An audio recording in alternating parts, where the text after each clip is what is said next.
Hi everyone, कैसे हैं सब। आई होप सब अच्छे होंगे। सब ने एफ कैट क्लियर कर लिया होगा और एएफएस भी जा रहे होंगे। बहुत सारे लोगों के अच्छे अच्छे और रिकमेंडेशंस आ रहे होंगे। बट अगर किसी का एएफएस भी अभी हुआ नहीं है और वो मेरी वीडियो देख रहा है, उसको भी very all the very best, और वो भी सिलेक्ट हो जाए, रिकमेंड हो जाए, उसे भी अपनी ड्रीम जॉब मिल जाए। और मेरे कमेंट सेक्शन में बहुत सारे डाउट्स आए थे regarding TAT, that is thematic apperception test, की उसमें कैसी स्टोरीज आती हैं, कैसा रहता है उसके अंदर, कितनी स्टोरीज लिखनी होती हैं, ब्लैंक स्टोरी में क्या लिखें, और बहुत सारे डाउट्स है ना। तो आज हम उसी चीज़ पे वीडियो बनाएंगे सो दैट कि आपका थोड़ा हेल्प हो जाए। और मैं अपना एक्सपीरियंस भी शेयर करूंगी कि कैसा क्या आता है, किस टाइप की स्टोरीज आती हैं, क्योंकि मैंने तीन जगह पे तो मैंने एएफएस भी दिया है, तो वहाँ पे तो मैंने देखा है कि किस तरीके की आती है, क्योंकि मैं कॉन्फ्रेंस आउट हुई थी तो मेरे को स्क्रीनिंग से आगे तक का पूरा प्रोसेस का फुल एक्सपीरियंस है। तो आज मैं वो एक्सपीरियंस आपके साथ शेयर करूंगी सो दैट कि आपको वो चीज़ मिल जाए जिसका आप सपना देख रहे हैं, सबको अपना जो यूनिफॉर्म के लिए पैशन है वो पूरा हो जाए आप सबका, है ना। तो आज की वीडियो स्टार्ट करते हैं, जो कि रहेगी हमारी टैट पे, थीमेटिक एप्रिसेप्शन टेस्ट। इसमें टोटल 11 स्टोरीज होती हैं, ठीक है। 11 स्टोरीज होती हैं और एक ब्लैंक स्टोरी लिखनी होती है। तो जो ब्लैंक स्टोरी लिखनी होती है, वो ब्लैंक स्टोरी भी अब बहुत सारे लोग ना वही घिसी पिटी घर से तो लिख के लेके जानी होती है, क्योंकि ब्लैंक पे तो हम कुछ भी लिख सकते हैं, तो अपनी घर से बना के लेके जाते हैं, है ना। तो घर से बना के लेके जाते हैं तो उसमें हम क्या करते हैं कि वही घिसी पिटी लिख देते हैं उसके अंदर, की पॉजिटिव बना दी, राम को साइंटिस्ट बना दिया, या फिर कोई डिफेंस में जॉब लगवा दी, मतलब वैसे तरीके की स्ट्रगल किया, स्ट्रगल से कैसे बाहर निकले, कैसे उस स्ट्रगल को ओवरकम किया। तो ये सब ना बहुत आउटडेटेड हो चुकी हैं, बहुत पुरानी हो चुकी हैं। इट्स हाई टाइम कि हम उससे थोड़ा आगे का सोचें, सो दैट कि हम थोड़े ना अलग से स्टैंड आउट हों, सबसे हम अलग दिखें थोड़े, है ना।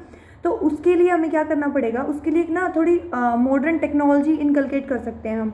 जैसे मॉडर्न टेक्नोलॉजीज़ का यूज़ करके हम अपनी एक ब्लैंक स्टोरी बना सकते हैं। फॉर एग्जांपल, अगर आपको जैसे टेक से रिलेटेड कुछ बनाना है तो हम एआई पे बना सकते हैं स्टोरी, है ना। हमारी एआई पे ब्लैंक स्टोरी बन सकती है, कुछ भी ऐसा हो जिसका जो लास्ट में मोरल ऑफ द स्टोरी हो वो पॉजिटिव निकले, और किसी को मतलब आपकी ओएल क्यों दिखे, उसमें ऑफिसर लाइक क्वालिटी दिखे।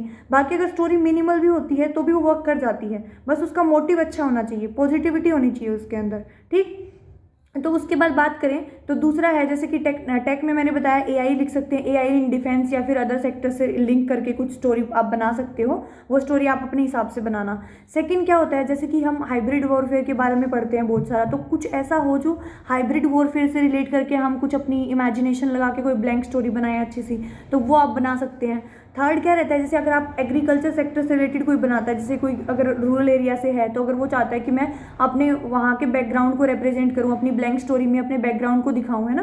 क्योंकि जो ब्लैंक स्टोरी है ना वो भी थोड़ी थोड़ी सी प्रैक्टिकल और थोड़ी सी हमसे लिंक्ड होनी चाहिए। ऐसे नहीं कि बिल्कुल ही इमेजिनरी वर्ल्ड में जी रहे हैं, है ना, ऐसा भी नहीं होना चाहिए। तो उसमें क्या कर सकते हैं, एग्रीकल्चर में जैसे हम ड्रोन का मेंशन कर सकते हैं, आजकल ड्रोन टेक बहुत चल रही है ना।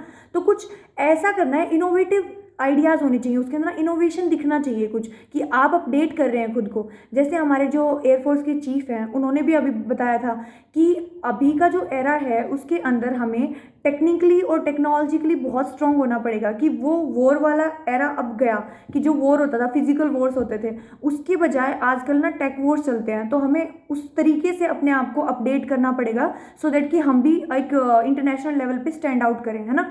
तो वैसा कुछ करके अगर आप लिखोगे ना तो आप अलग से हाईलाइट हो जाओगे उसके अंदर, तो हम उस पर लिख सकते हैं। ये थे कुछ मेरी तरफ से आइडियाज़, और मैं आपको एक मतलब बेसिस बताना चाहती थी कि आप किस वे में अपनी स्टोरी को अलाइन करेंगे और किस वे में आप लिखेंगे, राइट। उसके बाद बात करते हैं 11 स्टोरीज़ की। जो 11 स्टोरीज होती हैं वो किस टाइप की मैंने एक्सपीरियंस की और किस टाइप की ही पूछी जाती हैं, क्योंकि मेरे काफ़ी फ्रेंड्स भी देते थे, अब स्टूडेंट्स देते हैं, क्योंकि अभी मैं एक गाइड भी बन गई हूँ, मैं गाइड भी करती हूँ सबको, ठीक। कि मैंने जो नहीं किया वो मैं चाहती हूँ कि मेरी कोई ना कोई अगर लक फैक्टर की वजह से अगर मैं रह गई तो आप में से कोई ना रहे, है ना। तो अगर मैं देखूँ तो उसमें किस तरीके के आते हैं, एक तो आते हैं ना ग्रुप वाइज, जैसे कि बहुत सारे लोग होंगे इकट्ठे, तो एक तो आती है वैसी स्टोरीज, वो इकट्ठे किस पर्पज़ के लिए हो सकते हैं, या तो कोई डिफेंस का सीन दिखा देंगे, आर्मी के ट्रूप्स दिखा देंगे, या फिर कुछ एयरफोर्स का सीन दिखा देंगे, मतलब मिलिट्री बैकग्राउंड दिखाएंगे आपको, ठीक। एक आध स्टोरी तो ऐसी रहती है। दूसरी दूसरी क्या रहती है, वो जो ग्रुप होता है ना पीपल का, उसके अंदर क्या होता है, या तो मैन प्लस वीमेन दोनों होंगे, ठीक है, या फिर एक मैन होगा या फिर एक वीमेन होगी, मतलब एक कहने का मतलब है कि एक टाइप का जेंडर होगा, जैसे विमेन विमेन, मैन मैन। ये मैं दोनों के लिए बता रही हूँ ना, क्योंकि वीडियो तो कोई भी देख सकता है, एएफएस भी जिसका विमेन का भी हो सकता है मैन का भी हो सकता है, तो उस तरीके से देख लेना अपना, ठीक। उसके बाद जैसे कोई फॉरेस्ट एक्टिविटी होती दिखा सकते हैं कि जैसे वही फॉरेस्ट में भी दिखाते हैं ना, फॉरेस्ट की भी आती है इमेजेस, तो फॉरेस्ट से रिलेटेड देख लेना अपनी।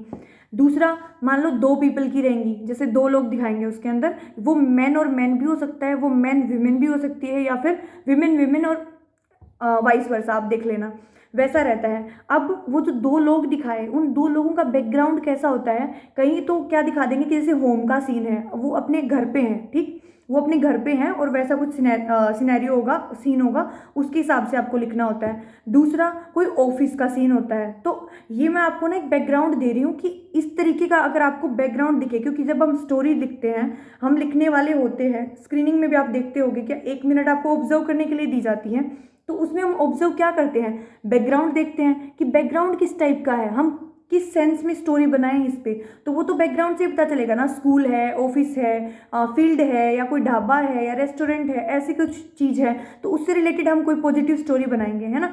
स्टोरी पॉजिटिव होनी चाहिए, जैसे कि मैंने आपको बताया कि उसके अंदर आपकी OLQs दिखे, ऑफिसर लाइक क्वालिटी दिखे, कॉन्फिडेंस दिखे, डिसीजन मेकिंग दिखे, थोड़ी इम्पैथी दिखे लोगों के लिए, तो ये सारे आपके ट्रेट्स भी दिखने चाहिए। तो ये कब होंगे, जब हम एक अच्छा इंसान जेन्युइनली बनेंगे पहले, है ना। जब हम हर चीज़ में पॉजिटिविटी देखेंगे, अपनी लाइफ के लिए एक पॉजिटिव आउटलुक रखेंगे जब हम, तो हमारे अंदर ही चीज़ें अपने आप ही इनबिल्ड हो जाएंगे। उसके बाद हमें ना प्रिटेंड करने की ज़रूरत नहीं पड़ेगी, या फिर हम सोचेंगे नहीं कि इसमें मैं कॉन्फिडेंस दिखाऊं, इसमें मैं ये दिखाऊं, उसमें मैं वो दिखाऊं, वो हमें अंदर से आएगा अपने आप, है ना। तो अपने पे तो काम करना ही है। प्लस मैं आपको बता रही हूँ कि ऐसी ऐसी सिचुएशंस होती हैं, सो दैट आप अपने आप को ना पहले से प्रिपेयर रखो, आप अपने को पहले से प्रिपेयर्ड रखो कि आगे जाओ तो आपका दिमाग फटाफट चले, ना कि टाइम वेस्ट हो वहाँ पे कि मैं इससे रिलेटेड क्या स्टोरी बनाऊँ। तो मैं आपको बैकग्राउंड सजेस्ट कर रही हूँ। फिर 2 लोग होते हैं, 2 लोगों में मैंने बताया होम का बैकग्राउंड हो सकता है, ऑफिस का हो सकता है, या फिर कोई रोड साइड एरिया दिखा देते हैं तो रोड दिखता है उसमें, तो ऐसा कुछ हो सकता है। थर्ड क्या होता है, कुछ खुशी खुशी होंगे लोग सारे, हैप्पी, मतलब स्माइल कर रहे हैं, आपस में बातें करके कुछ खिलखिला रहे हैं, गिगल कर रहे हैं, ऐसा बैकग्राउंड दिखाएंगे। या फिर क्या, आपको कोई एक्सीडेंट हो गया, जैसे कोई एक्सीडेंट हो गया, वहाँ पे एम्बुलेंस खड़ी है, या फिर ऐसा कुछ करके आपके सामने सीन क्रिएट कर देंगे, ठीक।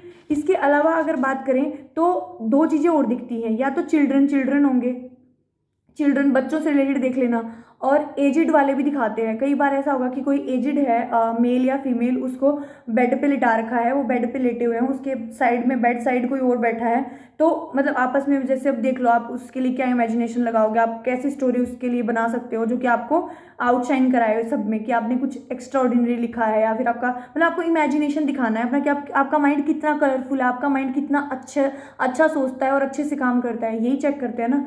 तो वो सब होता है। अब देखो, आपको ना नेगेटिव सिचुएशंस भी बहुत दिखाएंगे, पर वहाँ पे भी आपको क्या रखना है, राइट अप्रोच रखनी है। देखो टैट हो गया हमारा, या फिर हमारा जो स्क्रीनिंग होता है उसके अंदर, दोनों के अंदर एक फैक्टर बहुत मतलब कॉमन है कि आपको एक स्टोरी नरेट करनी होती है, उसके अंदर एक स्टोरी लिखनी होती है। तो उसमें क्या होगा, हमेशा माइंड में एक ही चीज़ रखनी है, चाहे नेगेटिव सिचुएशन हो चाहे पॉजिटिव सिचुएशन हो, हमारी अप्रोच, राइट अप्रोच जो रहेगी वो पॉजिटिविटी की तरफ रहेगी। पॉजिटिव अप्रोच रखनी है, राइट अप्रोच रखनी है, अच्छा डिसेंट कंक्लूजन निकालना है, ज़्यादा हवा में भी नहीं फेंकनी, ज़्यादा मतलब बिल्कुल ही मिनिमलिस्टिक भी नहीं बनानी। तो हमें ना बिल्कुल अपना टू द पॉइंट काम करना है और प्रैक्टिकल रह के स्टोरीज लिखनी है, ठीक है। ये मैंने थोड़ी छोटी कोशिश करी है आप लोगों की हेल्प कर पाऊँ, कि किसी का कोई डाउट है अगर टैट को लेके, अगर आपको किसी और भी टॉपिक पे वीडियो चाहिए रिगार्डिंग AFSB या फिर कोई भी एग्जाम, तो आप वो मेरे कमेंट सेक्शन में लिख सकते हो। और अगर इसके अलावा कोई और डाउट है तो वो भी पूछ सकते हो, जर्नी से रिलेटेड, स्टे से रिलेटेड, कोई भी डाउट हो, फील फ्री टू आस्क, ठीक है। आई विल आंसर, मैं हर किसी का आंसर करूँगी, और मैं करती भी हूँ। मैं जब भी टाइम मिलता है देखती हूँ तो मैं हर किसी के आंसर करती हूँ, सोचती हूँ हर किसी की हेल्प करने की, है ना। तो ऐसे ही हमें साथ में, ताकि हम सब साथ में ग्रो हों, मैं ही चाहती हूँ कि हम सब साथ में ग्रो हों, ठीक है। तो आप जो भी पूछना चाहें, जैसा भी आपका डाउट हो, आप फील फ्री टू आस्क, मैं आपको अच्छे से रिप्लाई करूँगी। एंड अगर अभी कोई मेरी वीडियो देख रहा है और अभी उसका हाल ही में AFSB है, so all the best, break a leg and get recommendation. Thank you.